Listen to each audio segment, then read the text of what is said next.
गुलाम नबी आजाद के घर पर बैठक की। इस बैठक में पार्टी की तरफ से लगातार मंथन हुआ, जिसके बाद सोनिया समर्थक गुट के नेताओं ने गुलाम नबी आजाद और कपिल सिब्बल पर हमला बोला।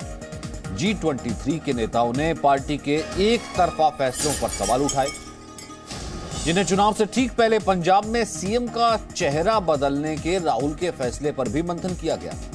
इसके अलावा मीटिंग में 2024 में कांग्रेस के गठबंधन पर भी चर्चा हुई।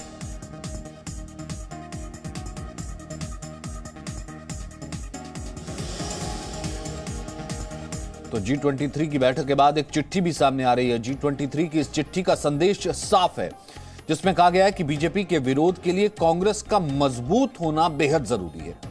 2024 में कांग्रेस को बनाया जाए विश्वसनीय मंच, इसके लिए चर्चा की जाए। इसके अलावा कांग्रेस को अपने जैसी विचारधारा वाली पार्टियों के साथ गठबंधन बनाने पर भी मंथन किया जाए।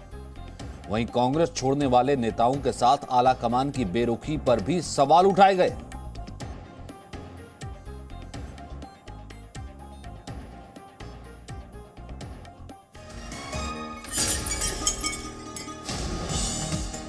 तो G23 की बैठक के बाद कांग्रेस में अब घमासान कहीं ना कहीं तेज हो गया है। अब क्या फ्रैक्शनल, जिसे हम ये कह सकते हैं कि गुट की तरफ कांग्रेस से बढ़ रही है। G23 जो है वो कांग्रेस से क्या एक अलग होने की अब कवायद आगे करेगा। अगर आला कमान इन सब बातों पर मंथन नहीं करता है तो इन नेताओं ने एक बार फिर से मोर्चा खोला है। कहा है कि कांग्रेस के दिग्गज जितने हैं वो कांग्रेस को जो है गुमराह कर रहे हैं।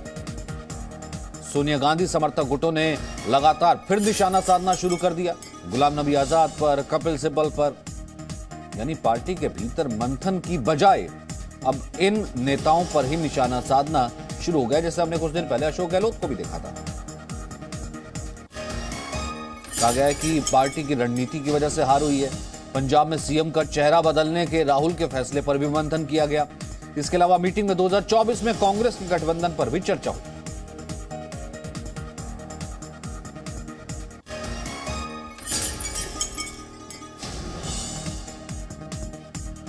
तो ये जो कल बैठक हुई थी G23 लीडर्स की, गुलाम नबी आजाद के घर पर बैठक हुई थी और उसमें सबसे हैरान करने वाला मणिशंकर अय्यर, जो कि अब से पहले जो है G23 का पार्ट नहीं थे, वे लॉलेस माने जाते हैं, सोनिया गांधी के साथ थे और कहीं ना कहीं बचाव में हमेशा उतरते रहे गांधी परिवार के और इनके भले अगेंस्ट जानो, वो भी नजर आए। शशि थरूर बाकायदा इस बैठक में नजर आए। तो पार्टी अब क्या परिवार के चंगुल से रिहा होगी, सबसे बड़ा सवाल यही है।